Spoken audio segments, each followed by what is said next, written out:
ജന്മങ്ങളായി ഭാഗം 12. ഇനോഗ്രേഷൻ കഴിഞ്ഞ് സിദ്ധാർത്ഥ് പോകാൻ തിരിഞ്ഞപ്പോഴാണ് ഫസ്റ്റ് പെർഫോമൻസ് സൂര്യഭദ്ര ഇൻ കേരള എന്ന് ആ പേര് കേട്ടതും സിദ്ധാർത്ഥ് അവിടെ നിന്നു. അവൻ്റെ പുറകിലുണ്ടായിരുന്ന അവൻ്റെ ഗാർഡ്സും കോളേജിൻ്റെ പ്രതിനിധികളും എല്ലാവരും അവൻ നിന്നതും അവിടെ നിന്നു. അവൻ തിരിഞ്ഞ് സ്റ്റേജിലേക്ക് നോക്കിയപ്പോൾ ഒരു പെൺകുട്ടി എല്ലാവരെയും വണങ്ങി സ്റ്റേജിലേക്ക് കയറി. പിന്നീട് അങ്ങോട്ട് ആരെയും മയക്കുന്ന നടന വിസ്മയമായിരുന്നു. അവിടെ എല്ലാവരും ആകാംക്ഷയോടെയും നിറഞ്ഞ കയ്യടിയോടെയുമാണ് അവളുടെ നൃത്തം ആസ്വദിച്ചു കൊണ്ടിരുന്നത്. അതിൽ ഒരാളായി സിദ്ധാർത്ഥും നിന്നു. ഡാൻസ് പെർഫോമൻസ് കഴിഞ്ഞ് സൂര്യഭദ്ര സ്റ്റേജിൽ നിന്നും ഇറങ്ങി. ഡ്രസ്സെല്ലാം ചേഞ്ച് ചെയ്ത് അവൾ പുറത്തേക്ക് വന്നു. ഒരുപാട് പേർ അവളെ അഭിനന്ദനങ്ങൾ കൊണ്ട് മൂടി. അവൾ എല്ലാവരോടും പുഞ്ചിരിയോടെ സംസാരിച്ചു. അവളുടെ കൂടെ ജിഷയും ഉണ്ടായിരുന്നു. അച്ഛനും അമ്മയും വന്നിട്ട് കുറച്ച് നേരമായി വെയിറ്റ് ചെയ്യുന്നത്. വേഗം വാ, ജിഷ പറഞ്ഞു. ദാ വരുന്നു. എൻ്റെ ഡ്രസ്സൊക്കെ? അതൊക്കെ ഞാൻ കാറിലേക്ക് കൊടുത്തു വിട്ടിട്ടുണ്ട്. ഇനി പ്രോഗ്രാം കാണാൻ നിൽക്കുന്നുണ്ടോ? ജിഷ ചോദിച്ചു. ഇല്ലടാ, വീട്ടിൽ പോകാം. നമുക്കെല്ലാവർക്കും കൂടി ഭക്ഷണം കഴിച്ചിട്ട് പോകാമെന്ന് അച്ഛൻ പറഞ്ഞിട്ടുണ്ടായിരുന്നു എന്ന് പറഞ്ഞ് ഭദ്ര അവളുടെ കയ്യും പിടിച്ചുകൊണ്ട് പുറത്തേക്കിറങ്ങി. അപ്പോഴാണ് കുറച്ച് ന്യൂസ് റിപ്പോർട്ടർമാർ ഒരാളെ വളഞ്ഞു നിൽക്കുന്നതും അയാൾ അവരുടെ അടുത്ത് സംസാരിക്കുന്നതും ഭദ്ര കണ്ടത്. ഇദ്ദേഹത്തിന് ഇതുവരെ പോകാൻ പറ്റിയില്ലേ? എങ്ങനെ? അങ്ങനെ വല്ലപ്പോഴാണ് പത്രക്കാർക്ക് കിട്ടുന്നത്. അന്ന് ഇതാണ് പുള്ളിയുടെ അവസ്ഥ. അല്ല, പത്രക്കാരെ പറഞ്ഞിട്ട് കാര്യമില്ല. വല്ലപ്പോഴും കടലിന് മീതെ കാണുന്ന ഒരു തിമ്മിങ്കലുമില്ലേ, അതാണ് സിദ്ധാർത്ഥ് മേനോൻ. അപ്പോൾ ഇതൊക്കെ അയാൾ ഫേസ് ചെയ്യേണ്ടതാണ് എന്ന് ജിഷ പറഞ്ഞു. അവളുടെ ഒപ്പം സൂര്യഭദ്ര നടന്നു. അവർ കാർ പാർക്കിങ്ങിലേക്ക് ചെന്നപ്പോഴേ കണ്ടു കാറിന് പുറത്ത് അവരെയും നോക്കി നിൽക്കുന്ന അച്ഛനെയും അമ്മയെയും. അച്ഛാ എന്ന് പറഞ്ഞ് സൂര്യ ഓടിച്ചെന്ന് അച്ഛനെ കെട്ടിപ്പിടിച്ചു. എങ്ങനെയുണ്ടായിരുന്നു അച്ഛാ അച്ഛൻ്റെ മോളുടെ പെർഫോമൻസ്? അവൾ ചോദിച്ചു. എൻ്റെ മോളെ, നീ അടിപൊളിയല്ലേ, സൂപ്പർ പെർഫോമൻസ് ആയിരുന്നു. പിന്നെ കുറേ നാളുകൾക്ക് ശേഷമല്ലേ അച്ഛൻ മോളുടെ പെർഫോമൻസ് കാണുന്നത്, അതിൻ്റെയാ. അല്ലാതെ കഴിഞ്ഞ തവണത്തെ അത്ര വന്നില്ല. അമ്മ അവളെ ദേഷ്യം പിടിപ്പിക്കാൻ വേണ്ടി പറഞ്ഞു. അച്ഛാ, കണ്ടോ അമ്മ പറഞ്ഞത്? അത് അമ്മയ്ക്ക് മോളോട് അസൂയായതുകൊണ്ടാ. അവൾക്ക് എങ്ങനെയൊന്നും ചെയ്യാൻ അറിയുന്നില്ലല്ലോ, അതുകൊണ്ടാ. അത് മോള് കാര്യമാക്കണ്ട. അല്ല, അച്ഛൻ വരുന്ന വഴിയാണോ ഓഫീസിൽ നിന്ന്? അവൾ ചോദിച്ചു. അല്ല മോളെ, ഞാൻ വീട്ടിൽ ചെന്നിരുന്നു. വീട്ടിൽ ചെന്ന് നിൻ്റെ അമ്മയെയും കൂട്ടിയാണ് വന്നത് ഇങ്ങോട്ട്. അപ്പോൾ എൻ്റെ... അവൾ പറഞ്ഞ് പൂർത്തിയാക്കുന്നതിന് മുമ്പ് തന്നെ അച്ഛൻ അവളുടെ കയ്യിലേക്ക് ഒരു ഡയറി മിൽക്കിൻ്റെ പാക്കറ്റ് വെച്ചു കൊടുത്തു. മോളെ ജിഷ, ഇതാ നിനക്കും ഉണ്ട്. അവളുടെ കയ്യിലേക്കും അച്ഛൻ ഒരു മിഠായി പാക്കറ്റ് വച്ചു കൊടുത്തു. അച്ഛൻ ബാങ്ക് മാനേജർ ആയതുകൊണ്ട് രക്ഷപ്പെട്ടു. അല്ലെങ്കിൽ ഇവൾക്ക് മിഠായി വാങ്ങാനായിട്ട് ഇദ്ദേഹം ബാങ്കിൽ നിന്നും ലോൺ എടുക്കേണ്ടി വന്നേനെ. ഇതിപ്പോൾ സ്വന്തം ബാങ്കിൽ നിന്ന് തന്നെ എടുക്കാമല്ലോ, അമ്മ പറഞ്ഞു. അത്രയ്ക്കൊന്നും മിഠായി കഴിക്കുന്നില്ലല്ലോ ഞാൻ. ഇല്ല, കഴിക്കുന്നില്ലേ? കഴിക്കുന്ന നിനക്കറിയില്ലെങ്കിലും വാങ്ങിത്തരുന്ന ഞങ്ങൾക്കറിയാൻ പാടില്ലേ, അമ്മ പറഞ്ഞു. രണ്ടുപേരും വഴക്കൂടാതെ വന്ന് വണ്ടി കയറിയേ. ഇനിയും ഇവിടെ നിന്ന് വഴക്ക് കൂടുകയാണെങ്കിൽ നിങ്ങൾ രണ്ടുപേരും ഇവിടെ നിന്ന് വഴക്കുണ്ടാക്കിക്കോ. ഞാനും ജിഷമോളും കൂടി പോയി ഡിന്നർ കഴിച്ചു വന്നോളാം, അച്ഛൻ പറഞ്ഞു. നമുക്ക് അമ്മയെ കൊണ്ടുപോകണ്ട, നമുക്ക് 3 പേർക്കും കൂടി പോകാം, അവൾ പറഞ്ഞു. പോയിക്കോ, പക്ഷേ ഇന്നത്തെ ഡിന്നർ മാത്രമേ പുറത്തുനിന്ന് കഴിക്കാൻ പറ്റൂ. ബ്രേക്ക്ഫാസ്റ്റും ലഞ്ചും ഡിന്നറും പിന്നീട് അങ്ങോട്ട് എപ്പോഴും പുറത്തുനിന്ന് ആക്കേണ്ടി വരും, അച്ഛനും മക്കളും, അമ്മ പറഞ്ഞുകൊണ്ട് കാറിലേക്ക് കയറി. വല്ല കാര്യമുണ്ടായിരുന്നോ? അച്ഛൻ അവളോട് ചോദിച്ചു. അയ്യോ, ഞാൻ വെറുതെ പറഞ്ഞത് അച്ഛാ. എനിക്ക് ഈ റെസ്റ്റോറൻറ്റ് ഫുഡൊന്നും എനിക്കിഷ്ടമല്ല. എനിക്ക് എൻ്റെ അമ്മക്കുട്ടി ഉണ്ടാക്കുന്ന ഫുഡാണ് ഏറ്റവും ഇഷ്ടം. മതി മതി എന്നെ സുഖിപ്പിച്ചത്. ഇപ്പോൾ തന്നെ തണുപ്പായി തുടങ്ങി, അവർ പറഞ്ഞു. വേഗം എല്ലാവരും കാറിലേക്ക് കയറി. അവർ കാറിൽ കയറി പോകുന്നത് പത്രക്കാർക്ക് ഇൻ്റർവ്യൂ കൊടുക്കുന്നതിൻ്റെ ഇടയിലും സിദ്ധാർത്ഥ് കണ്ടിരുന്നു. കാരണം അവളുടെ പെർഫോമൻസ് കഴിഞ്ഞ് അവൾ ഇറങ്ങുന്നത് മുതൽ അവൻ്റെ കണ്ണുകൾ അവളുടെ പുറകിൽ തന്നെയുണ്ടായിരുന്നു. പെർഫോമൻസ് കഴിഞ്ഞ് അവൾ പുറത്തേക്കിറങ്ങിയപ്പോൾ അവൾ യെല്ലോ കുർത്തിയാണ് ധരിച്ചത്. സിദ്ധാർത്ഥ് അവൻ്റെ അപ്പാർട്ട്മെൻറ്റിലേക്കാണ് ആ ദിവസം പോയത്. അവളെ കണ്ടപ്പോൾ മുതൽ അമ്മയെയാണ് ഓർമ്മ വന്നത്. അമ്മ വീട്ടിലുള്ളപ്പോൾ നന്നായി നൃത്തം ചെയ്യുന്നത് അവൻ കണ്ടിട്ടുണ്ട്. അത് ആസ്വദിച്ച് അവനും അച്ഛനും മുത്തശ്ശിയും ഇരിക്കുമായിരുന്നു.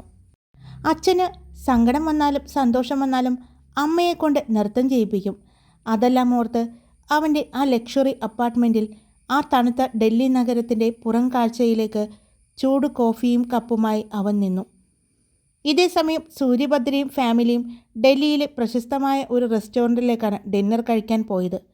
അന്നും അവൾക്കിഷ്ടമുള്ള ഫുഡുകൾ തന്നെയാണ് അവൾ ഓർഡർ ചെയ്തത്. മുത്തശ്ശിക്കുള്ള ഫുഡെല്ലാം അമ്മ ഉണ്ടാക്കി വെച്ചിട്ടുണ്ട് വീട്ടിൽ. അതുകൊണ്ട് തന്നെ അവരെല്ലാവരും ആസ്വദിച്ച് ഭക്ഷണം കഴിച്ചുകൊണ്ടാണ് വീട്ടിലേക്ക് പോയത്. വീട്ടിൽ ചെന്നതും അവൾ മുത്തശ്ശിയുടെ അടുത്തേക്ക് ചെന്നു. എങ്ങനെയുണ്ടായിരുന്നു കുട്ടിയെ പ്രോഗ്രാം? നന്നായിരുന്നോ? മുത്തശ്ശി ചോദിച്ചു. നന്നായിരുന്നു മുത്തശ്ശി. പിന്നീട് കുറച്ചു നേരം മുത്തശ്ശിയോട് സംസാരിച്ച ശേഷമാണ് അവൾ അവളുടെ റൂമിലേക്ക് പോയത്.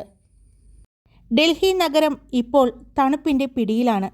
എത്ര തണുപ്പാണെങ്കിലും രാവിലെ ഭദ്രയും ജിഷയും അച്ഛനും മോർണിംഗ് വാക്കിന് പോകുക പതിവായിരുന്നു. അന്നും അവർ 3 പേരും നടക്കാനായി ഇറങ്ങി. മൂടൽമഞ്ഞ് കാരണം വണ്ടികളിലെ ലൈറ്റും മാത്രമേ കാണാൻ പറ്റുന്നുണ്ടായിരുന്നുള്ളൂ. എന്നാലും അവർ 3 പേരും സംസാരിച്ചു കൊണ്ട് തന്നെ നടന്നു. ഒരുപാട് പേർ നടക്കാനായിട്ട് ഇറങ്ങിയിട്ടുണ്ട്. എത്ര തണുപ്പാണെങ്കിലും നടത്തം അവർ മുടക്കാറില്ല. നടത്തം കഴിഞ്ഞ് വീട്ടിലേക്ക് വന്നതും അമ്മ 3 പേർക്കുമുള്ള കോഫിയുമായിട്ട് വന്നു. ഇന്ന് നല്ല തണുപ്പാണല്ലേ? അമ്മ കൈത്തിരുമ്മിക്കൊണ്ട് ചോദിച്ചു. അത്ര തണുപ്പൊന്നുമില്ല. താനേ ഇങ്ങനെ വീടിനകത്ത് തന്നെ ഇരുന്ന പുറത്തേക്ക് ഇറങ്ങുമ്പോൾ തനിക്ക് തണുക്കുന്നതാണ്. ഞങ്ങളെ കണ്ടോ? ഞങ്ങൾ വിയർത്ത് തുടങ്ങി, അച്ഛൻ പറഞ്ഞു. പിന്നെ എനിക്കിവിടെ 100 കൂട്ടം പണിയുണ്ട്. ഇനി അത് കളഞ്ഞിട്ട് ഞാൻ നിങ്ങളുടെ കൂടെ രാവിലെ നടക്കാനായിട്ട് ഇറങ്ങാം. അങ്ങനെയാണെങ്കിലേ ബ്രേക്ക്ഫാസ്റ്റ് പുറത്തു നിന്ന് ഓർഡർ ചെയ്യുമോ? അവൾ ചോദിച്ചു. അതിന് ഇവിടെ ഒരു ജോലിക്കാരിയെ വെച്ചിട്ടില്ലേ? അവർ ഉണ്ടാക്കുമല്ലോ, ഭദ്ര ചോദിച്ചു.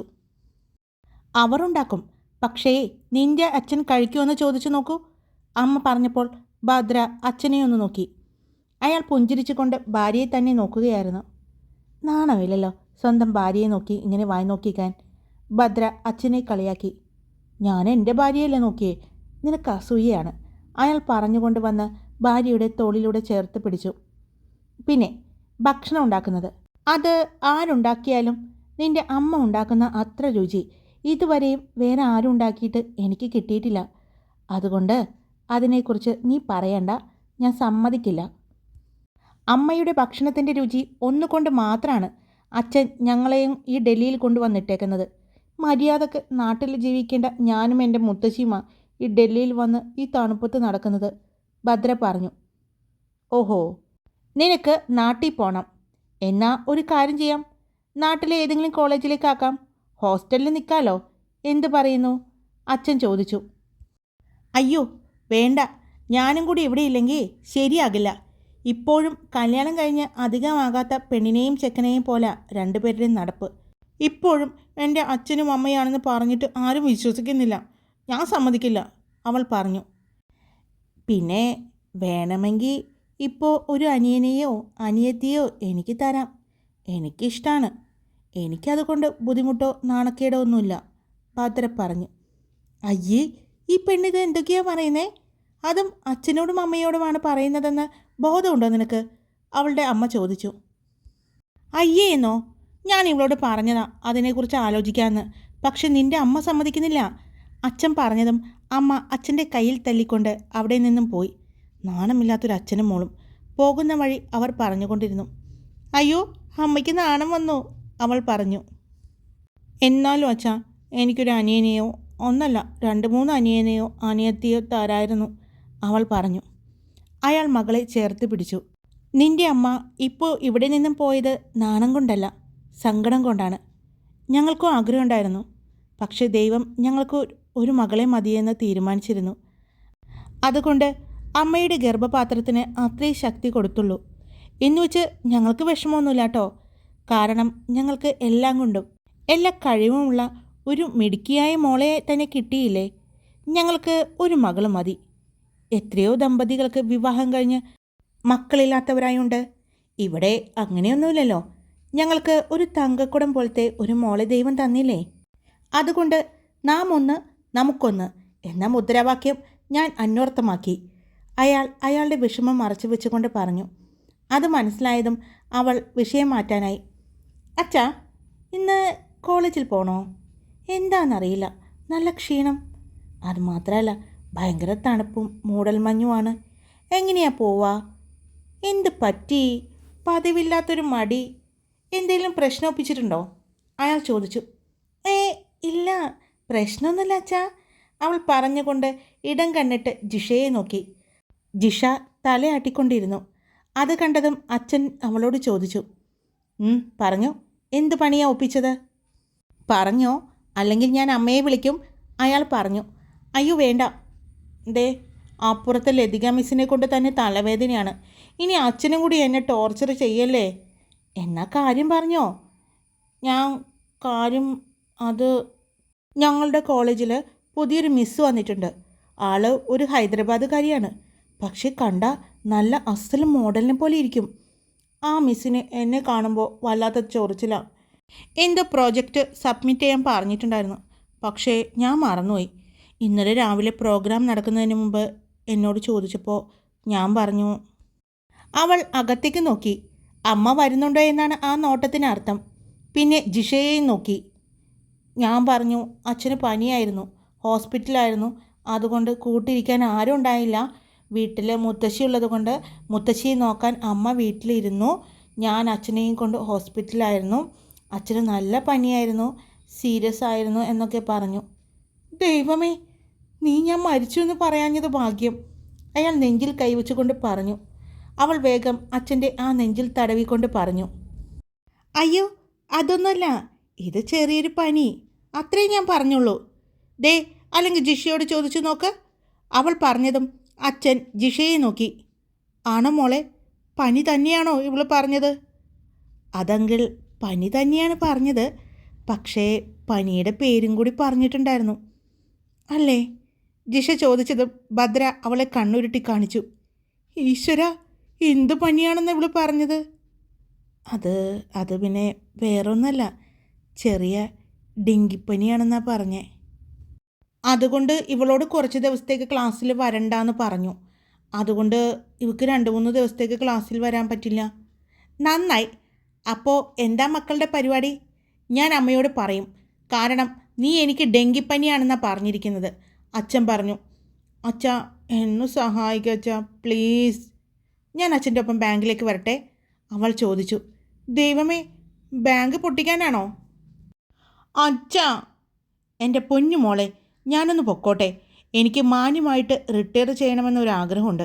ദൈവത്തെ ഓർത്ത് നീയായിട്ട് അത് ഇല്ലാതാക്കരുത്. പിന്നെ എന്താ അച്ഛാ ഒരു വഴി? ഇവിടെ ഇരുന്ന അമ്മ കാര്യം ചോദിക്കും. പറഞ്ഞു കഴിഞ്ഞാൽ അമ്മ കോളേജിൽ എൻ്റെ ഒപ്പം വരും. പിന്നെ ആ ടീച്ചറോട് സത്യവും പറയും. അവർക്കാണെങ്കിൽ എന്നെ കാണുന്നതേ കലിയാണ്. എനിക്ക് വയ്യ, അവൾ പറഞ്ഞ് കരയാൻ തുടങ്ങി. ഇടം കണ്ണിട്ട് അച്ഛനെ നോക്കുന്നുണ്ട്, അച്ഛൻ്റെ മുഖത്ത് വിഷമം വരുന്നുണ്ടോ എന്ന്. മതി മോളെ അഭിനയിച്ചത്, നിന്നെ ഇന്നും ഇന്നലെയും കാണാൻ തുടങ്ങിയതല്ലോ. അപ്പോൾ ജിഷ നിനക്കോ? അച്ഛൻ ചോദിച്ചു. അതും രസമാണ്. ഇവളെ പറഞ്ഞപ്പോൾ ഇവള് പറഞ്ഞു ഞാനും ഇവളുടെ വീട്ടിൽ തന്നെയാണ് താമസിക്കുന്നതെന്ന്. അപ്പോൾ എനിക്കും ലീവ് അനുവദിച്ചു തന്നു. പക്ഷേ ഈ വീട്ടിലെ പ്രിൻസിപ്പള് ലീവ് അനുവദിക്കില്ലല്ലോ. എന്തു ചെയ്യും? അച്ഛൻ തന്നെ ഒരു വഴി പറഞ്ഞു തരാമോ? അയാൾ കുറച്ചു നേരം മിണ്ടാതെ പുറത്തേക്ക് നോക്കി നിന്നു. എന്നിട്ട് പറഞ്ഞു, ഇവിടെ അടുത്ത് ഒരു എക്സിബിഷൻ നടക്കുന്നുണ്ട്. അത് പണ്ടത്തെ രാജാക്കന്മാരും റാണിമാരും എല്ലാം ഇട്ട ഓർണമെൻറ്റ്സ്, ഡ്രസ്സ്, അങ്ങനെ എന്തൊക്കെയോ പുരാതന ഐറ്റംസ് വെച്ചിട്ടുള്ള ഒരു എക്സിബിഷനാണ് നടക്കുന്നത്. ഒരുപാട് ആളുകൾ വരുന്നുണ്ട്, VIP വരുന്നുണ്ട്. കാരണം അവിടെ കൊണ്ടുവന്നിരിക്കുന്ന ആഭരണങ്ങൾ എല്ലാം അമൂല്യമാണ് എന്നാണ് കേട്ടിരിക്കുന്നത്. നമ്മുടെ ബാങ്കിലെ ലോക്കർ സേഫ്റ്റി അവർ ചോദിച്ചിരുന്നു. കാരണം ആഭരണങ്ങളും ആ രത്നങ്ങളും എല്ലാം പല രാജ്യങ്ങളിൽ നിന്നും വരുന്നതാണ്. അതുകൊണ്ട് അത് അവിടെ നിന്ന് എത്തിച്ച് എക്സിബിഷൻ തുടങ്ങുന്നതുവരെ വയ്ക്കാനായിട്ട് അവർക്ക് ഒരു ബാങ്ക് സേഫ്റ്റി വേണമായിരുന്നു. അതായത് ഒരു ബാങ്കിൻ്റെ ലോക്കർ വേണമായിരുന്നു. അപ്പോൾ നമ്മുടെ ബാങ്ക് അതിനെ സഹായിച്ചിട്ടുണ്ട്. അതുകൊണ്ട് തന്നെ എക്സിബിഷൻ കാണാൻ വേണ്ടി എന്നെ അവർ ഇൻവൈറ്റ് ചെയ്തിട്ടുണ്ട്. എനിക്ക് 2 VVIP പാസും കിട്ടിയിട്ടുണ്ട്. എനിക്ക് പക്ഷേ പോകാൻ പറ്റില്ല. ഞാനത് ആർക്കെങ്കിലും കൊടുക്കാമെന്ന് വിചാരിച്ചിരിക്കുകയായിരുന്നു. ഇന്ന് ബാങ്കിൽ ചെന്നിട്ട് അവർ എന്നെയും ഭാര്യയെയും അവിടേക്ക് ഇൻവൈറ്റ് ചെയ്തിരിക്കുന്നത്. ഞാൻ ഇക്കാര്യം നിൻ്റെ അമ്മയോട് ഇന്നലെ പറഞ്ഞിരുന്നു. പക്ഷേ നിൻ്റെ അമ്മയ്ക്ക് വരാൻ താല്പര്യമില്ല എന്ന് പറഞ്ഞു. എടാ കള്ള അച്ഛാ, അപ്പോൾ എന്നെ കൂട്ടാതെ 2 പേരും പോകാനായിരുന്നു അല്ലേ പരിപാടി? അമ്മ സമ്മതിച്ചിരുന്നുവെങ്കിൽ ഉറപ്പായിട്ടും അച്ഛൻ അമ്മയും കൊണ്ട് പോകില്ലായിരുന്നു.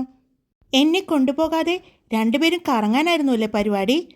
ദയവായിട്ടാണ് എനിക്കപ്പോൾ അച്ഛന് ഡെങ്കിപ്പനിയാണെന്ന് പറയാൻ തോന്നിച്ചത്. വല്ല കൊറോണയാണെന്നോ H1N1 ആണെന്നോ പറഞ്ഞാൽ മതിയായിരുന്നു. അവൾ 2 കൈയും എളിക്ക് കൊടുത്തുകൊണ്ട് പറഞ്ഞു. ഇതിലും ഭേദം ഞാൻ തട്ടിപ്പോയി എന്ന് പറയുന്നതായിരിക്കും. ആ, അതടുത്ത പ്രാവശ്യം പരിഗണിക്കാം, അവൾ പറഞ്ഞു. നീ പറയും. ഇനി നീ തന്നെ വഴി കണ്ടുപിടിച്ചോ. ഞാൻ പോവുകയാണ്, അയാൾ പറഞ്ഞു. അയ്യോ അച്ഛാ പോവല്ലേ, അയ്യോ അച്ഛാ പോവല്ലേ, അവൾ പുറകിൽ നിന്ന് വിളിച്ചു. പ്ലീസ് പ്ലീസ് പ്ലീസ്, ഞാൻ വെറുതെ പറഞ്ഞതാ, എനിക്ക് ആ പാസ് തരാമോ? അവൾ അയാളുടെ താടിയിൽ പിടിച്ച് കൊഞ്ചിക്കുന്നത് പോലെ ചോദിച്ചു. പാസ് തരാം, പക്ഷേ ഇന്ന് വൈകിട്ട് ഞാനും നിന്റെ അമ്മയും കൂടി ഒരു മൂവി കാണാൻ പോകും. ഞങ്ങളുടെ പുറകെ വാല് പോലെ വരാനിരിക്കരുത്, സമ്മതിച്ചോ? അയാൾ ചോദിച്ചു. എന്ത് ദുഷ്ടനാണ് അച്ഛാ, അച്ഛനാണോ ഒരു അച്ഛൻ? ഇങ്ങനെ ഒരു മോളോട് ചെയ്യാമോ അച്ഛാ? അച്ഛൻ ചെയ്യുന്നത് മോശമല്ലേ? അച്ഛൻ്റെ ഒരേ ഒരു മോളല്ലേ അച്ഛാ ഞാൻ. അച്ഛനിൽ നിന്ന് ഞാൻ ഇങ്ങനെ പ്രതീക്ഷിച്ചിട്ടില്ല അച്ഛാ. നീ കുറേ നേരമായല്ലോ അച്ഛാ, അല്ലേ അച്ഛാ, ആണോ അച്ഛാ? ഇതെന്തുവാ നീ കുറേ നേരമായല്ലോ അച്ഛാ വിളി തുടങ്ങിയിട്ട്? എന്നെ നീ ആക്കിയതാണോ? അയാൾ ചോദിച്ചു. മനസ്സിലാക്കി കളഞ്ഞല്ലോ കൊച്ചു കള്ള. പാസ് തരാം. അപ്പോൾ പറഞ്ഞ കാര്യം എന്തായി? വൈകിട്ട് ഞാനും നിൻ്റെ അമ്മയും കൂടി പുതിയൊരു മൂവി കാണാൻ പോയിക്കോട്ടെ? വാലുപോലെ വരില്ലല്ലോ? ഇല്ല. പിന്നെ അതുമാത്രം പോരാ, ഞങ്ങൾക്ക് പോക്കറ്റ് മണി വല്ലതും തരണം. ഈ ചോറും പൊതിഞ്ഞ് കെട്ടിക്കൊണ്ടുപോയാൽ ശരിയാവില്ല, ഞങ്ങൾക്ക് പുറത്തുനിന്ന് കഴിക്കാനാ, അവൾ പറഞ്ഞു. അയ്യോ, എല്ലാം ഞാൻ തന്നെ ചെയ്തു തരണമെന്ന് പറഞ്ഞാ പോകണ്ട, അയാൾ പറഞ്ഞു. അത് പോട്ടെ, പോക്കറ്റ് മണി കുറേ കാണൂല കയ്യിൽ. എത്രയുണ്ട് അക്കൗണ്ടിൽ? അയാൾ ചോദിച്ചു. എൻ്റെ കയ്യിലൊന്നുമില്ല, അത് ഇങ്ങനെ ചിലവായിപ്പോയി. കൂട്ടുകാർക്ക് ട്രീറ്റും മറ്റും കൊടുത്ത്. പിന്നെ ചില സമയങ്ങളിൽ ഫുഡ് കൊണ്ടുപോകില്ല, അപ്പോൾ പുറത്തുനിന്ന് കഴിക്കും. അങ്ങനെ കാശൊന്നുമില്ല. ആണോ? ഒരു മിനിറ്റേ എന്ന് പറഞ്ഞ് അയാൾ ഫോൺ എടുത്തപ്പോൾ അവൾക്ക് അപകടം മനസ്സിലായി. അച്ഛൻ്റെ ബാങ്കിലാണല്ലോ തൻ്റെ അക്കൗണ്ട് എന്നോർത്തപ്പോൾ. അയ്യോ അച്ഛാ, ഞാൻ പറയാം, ചെക്ക് ചെയ്യണ്ട, അവൾ പറഞ്ഞു. എന്നാ 1 രൂപ കുറയാതെ പറഞ്ഞു. എത്രയുണ്ട് അക്കൗണ്ടിൽ? ഒരു 10 രൂപയോ? അയാൾ ചോദിച്ചു. അല്ല, 10,000. അല്ല, 15 ഉണ്ടാകും. മോളെ, ഈ 15 രൂപ എന്നുദ്ദേശിച്ചത് 15,000 അല്ലേ? അവൾ അതേ എന്ന് തലയണക്കി. ഞങ്ങളുടെ കയ്യിൽ നിന്ന് പലപ്പോഴും പലതും പറഞ്ഞ് നീ വാങ്ങിക്കുന്ന പോക്കറ്റ് മണിയാണിത്. ഞാൻ വർക്ക് ചെയ്യുന്ന ബാങ്കിൽ തന്നെയാണ് നിൻ്റെ അക്കൗണ്ട് എന്നുള്ളത് കൊണ്ട് അക്കൗണ്ടിൽ വന്നിരിക്കുന്ന ഓരോ രൂപയും ഞാൻ അറിയും. അതുകൊണ്ട് പൊന്നുമോള് ആ കാശ് കൊണ്ട് അടിച്ചു പൊളിച്ചാൽ മതി. ഇന്നത്തെ ചിലവിന് അത് ധാരാളമാണ്, അയാൾ പറഞ്ഞു. അച്ഛാ പ്ലീസ്, ഞാനത് ഒരു സാധനം വാങ്ങാൻ വേണ്ടി കൂട്ടി വെച്ചിരിക്കുന്ന, അവൾ പറഞ്ഞു. അത് നമുക്ക് പിന്നെ വാങ്ങാം എന്ന് പറഞ്ഞ് അയാൾ അകത്തേക്ക് കയറിപ്പോയി. അവൾ അവിടെ നിന്ന് അച്ഛനെ കുറേ വഴക്ക് പറഞ്ഞു. അതിനുശേഷം അവളും പോയി ഫ്രഷായി വന്നു. ബ്രേക്ക്ഫാസ്റ്റിന് അച്ഛനും അമ്മയും മുത്തശ്ശിയും എല്ലാവരും ഒരുമിച്ചിരുന്ന് കഴിച്ചു. ഇന്ന് ലഞ്ച് കൊണ്ടുപോകണ്ടേ എന്ന് പറഞ്ഞ് അമ്മ ചോദിച്ചു. അതമ്മേ, ഞങ്ങളുടെ കൂട്ടുകാരിയുടെ ബർത്ത്ഡേ ആണിന്ന്, അപ്പോൾ അവളുടെ വകയാണ് ഇന്ന് ചിലവ്, ഭദ്ര പറഞ്ഞപ്പോൾ അച്ഛൻ അവളെ തലയുയർത്തി നോക്കി. എന്തൊരു നുണയാടി നീ പറയുന്നത് എന്നായിരുന്നു ആ നോട്ടത്തിൻ്റെ അർത്ഥം. അമ്മ എഴുന്നേറ്റ് പോയതും അവൾ അച്ഛന് നേരെ കൈനീട്ടി. പാസ് താ, അവൾ പറഞ്ഞു. അത് കാറിലാണ്, ഞാനല്ലേ അവിടെ ആക്കി തരുന്നത്, അപ്പോൾ തരാം, അയാൾ പറഞ്ഞു. ഞാൻ പറഞ്ഞ കാര്യം മറക്കരുത്, തിരിച്ച് അച്ഛനും പറഞ്ഞു. അപ്പോഴേക്കും അമ്മ അങ്ങോട്ട് വന്നു. ദീപേ, ഇന്ന് വൈകിട്ട് നമുക്കൊരു മൂവി കാണാൻ പോയാലോ? അയാൾ ചോദിച്ചു. ഇന്നോ? പോകാലോ. എന്തു പറയുന്നു മക്കളെ? അമ്മ ചോദിച്ചു. അയ്യോ അമ്മേ, ഞങ്ങളില്ല, അമ്മ അച്ഛനും പോയിട്ട് വാ, ഭദ്ര അച്ഛനെ നോക്കിക്കൊണ്ട് പറഞ്ഞു. അതെന്താ? അല്ലെങ്കിൽ മൂവി കാണാൻ പോകുകയെന്ന് പറയുമ്പോൾ ആദ്യം വരുന്നവളാണല്ലോ, ഇന്നെന്താ പറ്റിയേ? അത് പഠിക്കാനുണ്ടമ്മേ, നാളെ പ്രാക്ടിക്കലുള്ളതാ, അവൾ പറഞ്ഞു. അയ്യോടാ, കുട്ടികളില്ലല്ലോ, അപ്പോൾ നമുക്ക് വേറൊരു ദിവസം പോകാം, അയാൾ പറഞ്ഞു. അയാൾ ഭദ്രയെ നോക്കി കണ്ണുകൊണ്ട് പറയാൻ കാണിച്ചു. അമ്മയും അച്ഛനും കൂടി പോയിട്ട് വാ, നമുക്ക് വേറൊരു ദിവസം പോകാം, അവൾ പറഞ്ഞു. വേണ്ട ഏട്ടാ, പിന്നെ മക്കളും കൂടി വന്നിട്ട് പോകാം, അവർ പറഞ്ഞു. അയ്യോ, അത് വേണ്ടമ്മേ, പോയിക്കോ അമ്മയും അച്ഛനും കൂടി, മൂവിയെല്ലാം കണ്ടിട്ട് വാ, ഞങ്ങളുണ്ടാകുമോ ഇവിടെ? പഠിക്കാൻ കുറേയുണ്ടമ്മേ, അതുകൊണ്ടാണ്, അവൾ പറഞ്ഞു. അത് ശരിയാ ദീപേ, മക്കൾ പഠിക്കട്ടെ, നമുക്ക് പോയിട്ട് വരാം, അയാൾ പറഞ്ഞു. ഞാൻ റെഡിയാകുമ്പോഴേക്കും നിങ്ങൾ റെഡിയായി നിൽക്കണേ, ഞാൻ വേഗം വരാം, അയാൾ സന്തോഷത്തോടെ പറഞ്ഞു. അച്ഛനും മക്കളും ഒരുമിച്ചാണ് കാറിൽ കോളേജിലേക്ക് പോകുന്നത്. കാറിൽ കയറിയതും ഭദ്ര മുഖം വീർപ്പിച്ചിരുന്നു. ടിക്കറ്റ്, അവൾ പറഞ്ഞു. ടിക്കറ്റ് നിന്റെ ബാഗിൽ വെച്ചിട്ടുണ്ട്, അയാൾ പറഞ്ഞു. എന്തു പറ്റി എൻ്റെ ഭദ്രക്കുട്ടിയുടെ മുഖം മാറിയിരിക്കുന്നത്? സിനിമയ്ക്ക് കൊണ്ടുപോകാത്തത് കൊണ്ടാണോ? കഴിഞ്ഞ ദിവസം ആരൊക്കെയോ കൂട്ടുകാരുടെ ഒപ്പം മൂവി കാണാൻ പോയി. അപ്പോൾ ഞാനും എൻ്റെ ഭാര്യയും ഒറ്റയ്ക്ക് വീട്ടിലുണ്ടായിരുന്നു. ഞങ്ങൾ പറഞ്ഞതാ നമുക്കെല്ലാവർക്കും കൂടി ഒരുമിച്ച് പോകാമെന്ന്. എൻ്റെ മോൾക്ക് കൂട്ടുകാരുടെ ഒപ്പം തന്നെ പോയിരുന്ന് കാണണം എന്ന് നിർബന്ധമായിരുന്നു. ഞങ്ങളാരും എതിർത്ത് പറഞ്ഞില്ലല്ലോ. സന്തോഷത്തോടെ പറഞ്ഞു വിട്ടു. അതുപോലെ ഞങ്ങളെയും സന്തോഷത്തോടെ വിടുന്നേ, അയാൾ പറഞ്ഞു. അച്ഛൻ പകരം വീട്ടിയതാണല്ലേ, അവൾ ചോദിച്ചു. പക വീട്ടാനുള്ളതാണ് മോളെ. അയാൾ പുഞ്ചിരിച്ചുകൊണ്ട് അവളെ നോക്കി. അതൊന്നും അല്ലട മോനെ, 2 ടിക്കറ്റ് അച്ഛന് കിട്ടിയത്. ഞാനത് നിങ്ങൾക്ക് തരാമെന്നാണ് വിചാരിച്ചേ. പിന്നെ നിങ്ങളിപ്പോൾ ഇങ്ങനെ ഒരു പണി ഒപ്പിച്ച കാരണം നിങ്ങൾക്ക് 2 പേർക്കും എക്സിബിഷൻ്റെ ടിക്കറ്റ് തരാമെന്ന് ഞാൻ വിചാരിച്ചു. നിങ്ങൾ പിന്നെ വൈകിട്ട് മൂവി കാണാനും കൂടി പോയാൽ നിങ്ങളാകെ ടയേർഡാവും. അപ്പോൾ എനിക്ക് തോന്നിയ ഒരു ഐഡിയയാണ്, അയാൾ പറഞ്ഞു. അങ്ങനെ എക്സിബിഷൻ നടക്കുന്നതിൻ്റെ എൻട്രൻസിലെത്തിയതും സൂര്യയും ജിഷയും കാറിൽ നിന്നും ഇറങ്ങി. അവൾ അച്ഛനെ മൈൻഡ് ചെയ്യാതെ നടന്നതും പെട്ടെന്ന് തിരിഞ്ഞു നോക്കിയപ്പോൾ കാറിൻ്റെ ഡോറിൽ ചാരി ഒരു പുഞ്ചിരിയോടെ അവളെ തന്നെ നോക്കി നിൽക്കുന്ന അച്ഛനെ കണ്ടു. അത് കണ്ടതും അവൾ വേഗം തിരിഞ്ഞ് ഓടി അച്ഛൻ്റെ അടുത്തേക്ക് ചെന്നു. അച്ഛനെ കെട്ടിപ്പിടിച്ച് അച്ഛൻ്റെ കവളിൽ ഉമ്മ കൊടുത്തു. അടുത്ത കവളിൽ കടിച്ചുകൊണ്ട് അവൾ ഓടി. ആവു! അയാൾ കൈ കവളിൽ വെച്ചുകൊണ്ട് അവളെ നോക്കി. നീ തിരിച്ച് വീട്ടിലേക്ക് വരില്ലേ? ഞാൻ ഇതിന് വച്ചിട്ടുണ്ട്, അയാൾ പറഞ്ഞു. അവൾ ചിരിച്ചുകൊണ്ട് തിരിഞ്ഞു നോക്കി അച്ഛന് ടാറ്റ കൊടുത്തുകൊണ്ട് അവൾ ചെന്നിടിച്ചത് സിദ്ധാർത്ഥ് മേനോനെയായിരുന്നു. അവൾ കാറിൽ നിന്നും ഇറങ്ങുന്നതും അച്ഛൻ്റെ കവളിൽ കടിച്ചതും എല്ലാം അവൻ കണ്ടിരുന്നു. അവളെ നോക്കി നിന്നപ്പോഴാണ് അവൾ അച്ഛനെ നോക്കി നോക്കി തിരിഞ്ഞ് ഓടി വരുന്നത് അവൻ കണ്ടത്. ആരെയോ ഇടിച്ചു എന്ന് കണ്ടതും അവൾ പെട്ടെന്ന് തിരിഞ്ഞു നോക്കിയപ്പോൾ സിദ്ധാർത്ഥിനെ കണ്ടത്. അവളുടെ മുഖം അമ്പരന്നു. 2 പേരുടെയും കണ്ണുകൾ പരസ്പരം ഉടക്കി. 2 പേരും അല്പസമയം നോക്കി നിന്നു. അപ്പോഴേക്കും സിദ്ധാർത്ഥിൻ്റെ ഗാർഡ്സ് ഓടി വന്നതും അവൻ കൈകൊണ്ട് അവരെ തടഞ്ഞു. അതൊന്നും അറിയാതെ അവൾ അവൻ്റെ കണ്ണുകളിലേക്ക് തന്നെ നോക്കി നിൽക്കുകയായിരുന്നു. ഹായ് കൂട്ടുകാരെ, ഞാനാണ് കാർത്തിക. അപ്പോൾ തുടങ്ങുകയാണ് നമ്മുടെ സിദ്ധാർത്ഥ് സൂര്യഭദ്ര പ്രണയം. ഇനി അങ്ങോട്ട് അവരുടെ മനോഹരമായ പ്രണയ നിമിഷങ്ങളായിരിക്കും. ഇതൊരു ഫ്ലാഷ് ബാക്കാണ്. സൂര്യഭദ്ര ഓർക്കുന്ന സംഭവങ്ങളാണ് ഇപ്പോൾ നടന്നുകൊണ്ടിരിക്കുന്നത്.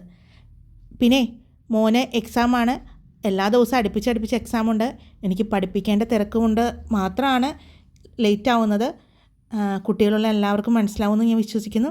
Okay, Tata, bye bye.